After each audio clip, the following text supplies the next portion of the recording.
മഴയൊന്നും ഇല്ലേ ഉസ്താദ് എന്ന് വെറുതെ ചോദിച്ചതേ ഉള്ളൂ. ഒരു 7 മണി മുതൽ മഴ അങ്ങോട്ട് തുടങ്ങി. പിന്നെ വാത് ഇടിയും മഴയത്ത് വരുന്നു. അവർ പറഞ്ഞു, നിങ്ങൾ ഇനി പോകുന്നവരെ ദൈവം ഇവിടുത്തെ കാര്യങ്ങളൊന്നും വേണ്ട, വാത് പറഞ്ഞിട്ട് അസ്സലാമു അലൈക്കും വിട്ടോളാൻ പറഞ്ഞു വിട്ടോ. ഭയങ്കര മഴ അവിടെ വരുന്നത് വരെ. അൽഹംദുലില്ലാഹ്. എന്നാലും നല്ല ജനങ്ങളാ, നാട്ടിന്റെ ദീനിനോട് താല്പര്യമുള്ള ജനങ്ങൾ. ആ സരസിൽ നിന്ന് വരാനുള്ള മനസ്സുണ്ടായില്ല. അൽഹംദുലില്ലാഹ്. അള്ളാഹു ആ സരസിന്റെ ദുആയൊക്കെ സ്വീകരിക്കുമാറാകട്ടെ. ഒത്തിരി ദുആ നിങ്ങൾക്കും വേണ്ടി ഇന്നലെ ദുആ ചെയ്തു. അള്ളാഹു നമ്മുടെ ദുആ കബൂലാക്കുമാറാകട്ടെ. അപ്പോ അഞ്ചാമത്തെ റൂഹ് അർവാഹുൽ കുഫാർ, കാഫിരീങ്ങളുടെ റൂഹാണ്, അവിശ്വാസികളുടെ റൂഹ്. അവിശ്വാസികളുടെ റൂഹ് എവിടെയാണ്? അവര് നമ്മുടെ ദുനിയാവിൽ നിന്ന് ഇദാ ഖറജത്ത് അൻ നജ്സാദിഹാ, ശരീരത്തിൽ നിന്ന് അവിശ്വാസികളുടെ റൂഹ് അങ്ങോട്ട് വിരിഞ്ഞു പോയാൽ ആ റൂഹ് ഇന്നല്ലാഹ യജ്അലുഹാ ഫി അജ്വാഫിൻ തുയൂരിൻ സൗദാ, കറുത്ത പക്ഷികൾക്കുള്ളിലേക്ക് ആ റൂഹിനെ പടച്ചതമ്പുരാ മാറ്റുന്നതാണ്. എന്നിട്ടോ ആ റൂഹദാ നരകത്തിലേക്ക് കൊണ്ടുപോവുകയാണ്. ആ നരകത്തിലിട്ടവരെ മാരകമായ രീതിയിൽ അള്ളാഹു അദാബ് കൊടുക്കുകയാണ്. അള്ളാഹു നമ്മെ കാത്തുരക്ഷിക്കുമാറാകട്ടെ. ഈ കാഫിരീങ്ങൾ എന്ന് പറയുമ്പോ നിങ്ങൾ വിചാരിക്കും ഈ ചക്കുവള്ളിയുടെ പരിസരത്തുള്ള ഭാർഗവനായിരിക്കും, ഗോമതിയായിരിക്കും, പ്രസന്നയായിരിക്കും. അല്ല പെങ്ങളെ, നിസ്കാരമില്ലാത്തവരാരെല്ലാമുണ്ടോ, നിസ്കാരമില്ലാത്തവരാരെല്ലാമുണ്ടോ അവരെ കുറിച്ചാണ് അല്ലാഹുവിന്റെ റസൂല് കാഫിർ എന്ന് പറഞ്ഞത്.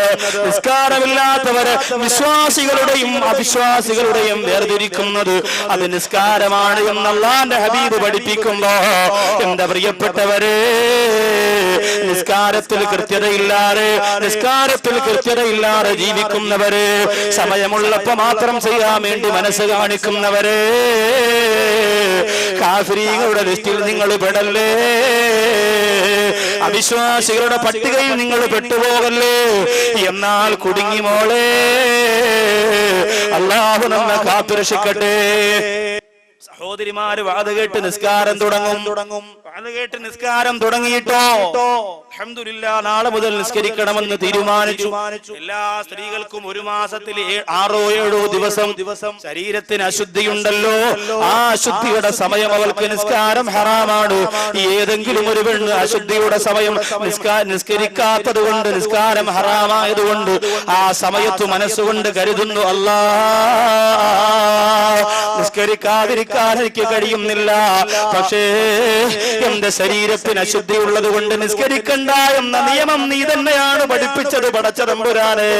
അതുകൊണ്ട് നിന്റെ കൽപ്പനയെ വഴിപ്പെട്ടുകൊണ്ട് ഞാനിതാ നിസ്കാരത്തെ ഒഴിവാക്കുന്നു അല്ലാഹ് എന്ന് ഏതെങ്കിലും ഒരു പെണ്ണ് നിയ്യത്ത് ചെയ്താ ആ 7 ദിവസം ആ പെണ്ണിന് ഒരുപാട് പ്രതിഫലം കിട്ടുന്നതാണ്.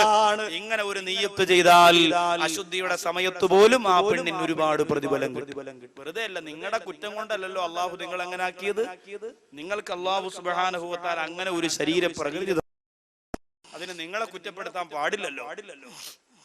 അതുകൊണ്ട് പ്രിയപ്പെട്ട സഹോദരങ്ങളെ, വേദനയോടുകൂടി വീണ്ടും ഞാൻ ഓർമ്മപ്പെടുത്തുകയാണ്, ആ നിസ്കാരത്തെ ദുനിയാവിന്റെ കാര്യങ്ങൾക്ക് വേണ്ടി ഓടി നടന്നുകൊണ്ട് പാഴാക്കിയാൽ അല്ലാഹുവിന്റെ ഹബീബ് ഒരുപാട് കരഞ്ഞു പോരായത്താണ്.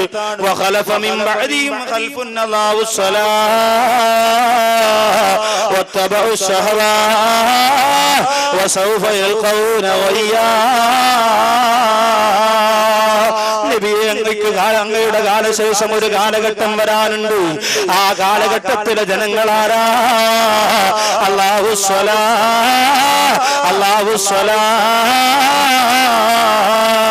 അവർ നിസ്കാരം പാഴാക്കി കളയുന്നവരാണ്, അവർ നിസ്കാരത്തെ ഒഴിവാക്കുന്നവരാണ്. കല്യാണത്തിന് വേണ്ടി, മരണത്തിന് വേണ്ടി, ആഘോഷങ്ങൾക്ക് വേണ്ടി, സന്തോഷങ്ങൾക്ക് വേണ്ടി അവർ നിസ്കരിക്കൂല.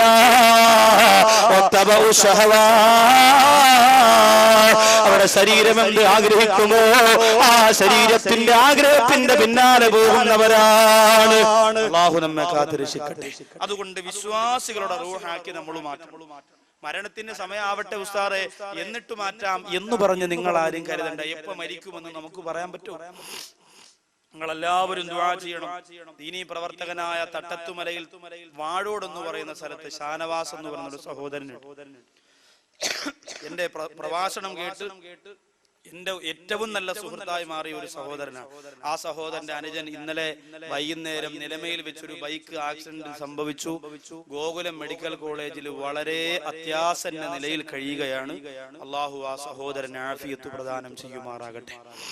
എപ്പോ മരിക്കുമെന്ന് എന്റെ പ്രിയപ്പെട്ടവരെ നമുക്കാർക്കും പറയാൻ പറ്റും, ഒരാൾക്കും പറയാൻ കഴിയും. അതുകൊണ്ട് ഈ യാത്ര മരണമാണ് എന്ന് നമ്മൾ ചിന്തിച്ചുകൊണ്ട് വേണം ഇറങ്ങാൻ ഓരോരുത്തരും. എന്റെ അട്ടക്കുളങ്ങര പള്ളിയിൽ കഴിഞ്ഞ റമദാൻ ഒരു സഹോദരൻ പിരിവിന് വന്നു. എനിക്ക് എന്നും എപ്പോഴും ആ സഹോദരൻ ഞാൻ ദുആ ചെയ്യും.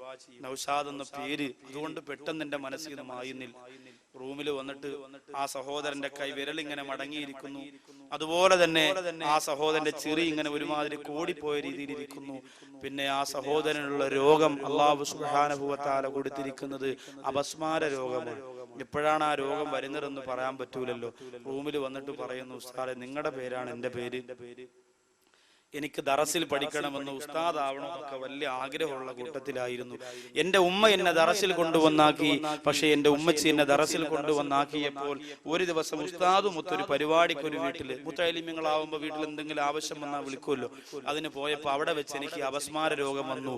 ഉസ്താദിനോട് സെക്രട്ടറി പറഞ്ഞു, നിങ്ങൾ ഈ കുഞ്ഞിനെ മാറ്റിയില്ല എങ്കിൽ നിങ്ങളെ പള്ളിയിൽ നിന്ന് ദറസോടുകൂടി പിരിച്ചുവിടുന്നു. അതെങ്ങനെയാണല്ലോ, സെക്രട്ടറിമാരുടെ ഭീഷണിക്ക് മുന്നിലാണ് ഉസ്താദുമാരുടെ ജോലി. അള്ളാഹു അങ്ങനെ ഒരു അവസ്ഥ നമുക്ക് മാറ്റി തരുമാറാകട്ടെ. ഉസ്താദുമാരുടെ ഭീഷണിക്ക് മുന്നിലായിരിക്കണം ഒരു മഹല്ല് വളരേണ്ടത്. അങ്ങനെ ഏതെങ്കിലും ഒരു മഹല്ല്, ഞാൻ നിങ്ങൾ ആരെയും കുറ്റപ്പെടുത്തിയതല്ല, നിങ്ങൾ പരിശോധിച്ചു നോക്ക്, ഏതെങ്കിലും ഒരു മഹല്ല് അങ്ങനെ വളർന്നിട്ടുണ്ടോ? ആ മഹല്ല് ഇന്ന് വളരെ അടുക്കും ചിട്ടയോടും കൂടി ഇന്നും കെട്ടുറപ്പോടുകൂടി നിലനിൽക്കുകയാണ്. ബാക്കിയുള്ള സ്ഥലത്ത് തെരഞ്ഞെടുപ്പിന് പിന്നെ ഈ കമ്മിറ്റി തെരഞ്ഞെടുക്കുന്നതിന് വേണ്ടി തെരഞ്ഞെടുപ്പ് വോട്ട് നടത്തുന്നു, ഇലക്ഷൻ നടത്തുന്നു, പിടിച്ചു തള്ളുന്നു. അതുപോലെ ഞങ്ങൾ കമ്മിറ്റി ഇരിക്കുമ്പോൾ 50,000 ഫണ്ടിലുണ്ടായിരുന്നു, നിങ്ങൾ കമ്മിറ്റി കയറിയപ്പോൾ ഉള്ളതും പോയില്ലേ, ഇതൊക്കെ പറഞ്ഞങ്ങനെ ചർച്ചകളും ബഹളങ്ങളും. അപ്പോ ഈ പ്രിയപ്പെട്ട സഹോദരൻ പറയുന്നു, ഉസ്താദെ അങ്ങനെ എന്റെ ദറസ് ജീവിതം നിന്നു. എന്റെ ഉമ്മാടെ അടുത്ത് എന്റെ ഉസ്താദ് കൊണ്ടുവന്നാക്കിയിട്ട് ഇനി അവൻ എങ്ങും വിടണ്ട, അവന് രോഗമാണെന്ന് പറഞ്ഞ് എന്നെ വീട്ടിലാക്കി. പ്രിയപ്പെട്ട ഉസ്താദെ, അന്നു മുതൽ ഞാനൊന്നും പഠിച്ചിട്ടില്ല, പക്ഷെ എനിക്ക് ബാങ്കിന്റെ ദുആ അറിയാം. ആ സഹോദരൻ കരഞ്ഞുകൊണ്ട് പറയാണ്, പാപം നല്ല ബുദ്ധി പോലുമില്ല ഉസ്താദെ, എനിക്ക് ബാങ്കിന്റെ ദുആ അറിയാം, യാസീൻ പകുതി വരെ അറിയാം, എന്റെ നാട്ടിൽ ആര് മരിച്ചാലും ഞാൻ അവിടെ പോയിരുന്നോതും.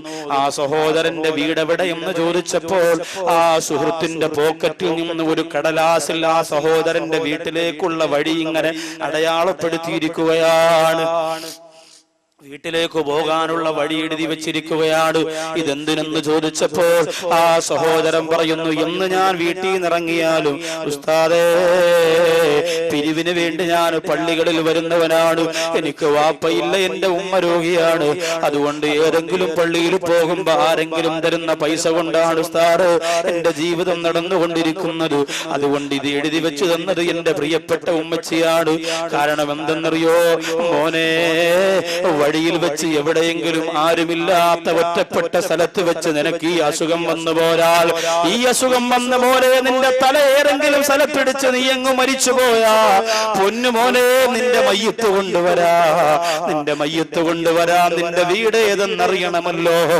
അങ്ങനെ ആര് നിന്റെ മയ്യത്ത് കണ്ടാലും നിന്റെ പോക്കറ്റിൽ നിന്ന് വീടിന്റെ അഡ്രസ് കണ്ട് നിന്നെ കൊണ്ടുവരാൻ വേണ്ടിയിട്ടാണ് മോനെ ഇത് ഞാൻ എഴുതി തന്നത് എന്ന് ആ പ്രിയപ്പെട്ട സഹോദരൻ പൊട്ടിക്കരഞ്ഞുകൊണ്ട് പറഞ്ഞു പോരെങ്കിലും, സഹോദരങ്ങളെ, എപ്പോഴാണ് മരിക്കുന്നതെന്ന് നമുക്ക് പറയാൻ പറ്റൂല. മാമം അബ്ദുൽ ലത്തീഫ് ഉസ്താദിന്റെ ജ്യേഷ്ഠനായ അബ്ദുൽ ഫത്താഹ് മൗലവി, അബ്ദുൽ ഫത്താഹ് മൗലവിയുടെ പ്രിയപ്പെട്ട ഭാര്യ 10 ദിവസം പനി പിടിച്ച് കിടന്നിട്ടാണ് മരിച്ചത്. ക്യാൻസർ അല്ല, ട്യൂമർ അല്ല, കിഡ്നി തകരാറല്ല, മറ്റു മാരകമായ രോഗങ്ങളല്ല, പനി മാത്രമാണ് പനി. കോട്ടയം മെഡിക്കൽ കോളേജിൽ 3 ദിവസത്തിന് മുമ്പ് ഒരു പ്രിയപ്പെട്ട സഹോദരൻ, 14 വയസ്സുകാരനായ സഹോദരൻ മരണപ്പെട്ടു പോയത്. എന്റെ പ്രിയപ്പെട്ടവരെ, പനി പിടിച്ചിട്ടാണ്.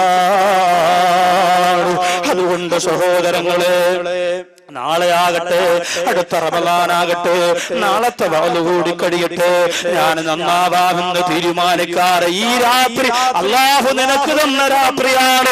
രക്ഷപ്പെടാനുള്ള കവാടങ്ങൾ നിനക്ക് വേണ്ടി മറക്കെ തുറക്കണം. ബന്ധപ്പെട്ട രാത്രിയാണ്. പ്രതിഫലത്തിന്റെ പടുംകൂറ്റമാണ് പർവ്വതത്തിന്റെ മുകളിലേക്ക് അനുഗ്രഹത്തിന്റെ ചിറകുവിടത്തിയിട്ട് റഹ്മത്തിന്റെ മാലാഖമാരോടൊപ്പം പറന്നു പോകാൻ ഈ വിശാലമായ ഗ്രൗണ്ടിനകത്ത് അല്ലാഹു തന്നിരിക്കുന്ന നല്ല വേദിയാണ് എന്റെ പ്രിയപ്പെട്ടവരെ. അതുകൊണ്ട് നൗസാദ് ബാഖവിയാണ് പറയുന്നതെന്ന് നിങ്ങൾ കരുതണ്ട. നിങ്ങൾ മനസ്സിരുത്തിയിട്ട് ചിന്തിക്കുക. അല്ലാഹു തീരുമാനിച്ച പരിപാടിയാണ്. ഒരു നിമിത്തമെന്ന പോലെ പടച്ചതമ്പുരാൻ എന്നെ ഇവിടെ എത്തിച്ചതാണ്. അതുകൊണ്ട് കാഫിരീങ്ങളുടെ റൂഹായിട്ട് എന്റെ റൂഹ് നരകത്തിൽ പോകാതിരിക്കാൻ, തെറ്റ് ചെയ്യുന്നവരുടെ റൂഹായിട്ട് എന്റെ റൂഹ് അന്തരീക്ഷത്തിൽ ഇങ്ങനെ കറങ്ങി നടക്കാതിരിക്കാൻ, അല്ലാഹുവിനെ ഭയപ്പെട്ട് ജീവിക്കുന്ന തഖ്വയുള്ളവരായി മാറുക. അതിന് അല്ലാഹു നമുക്ക് ഭാഗ്യം തരട്ടെ.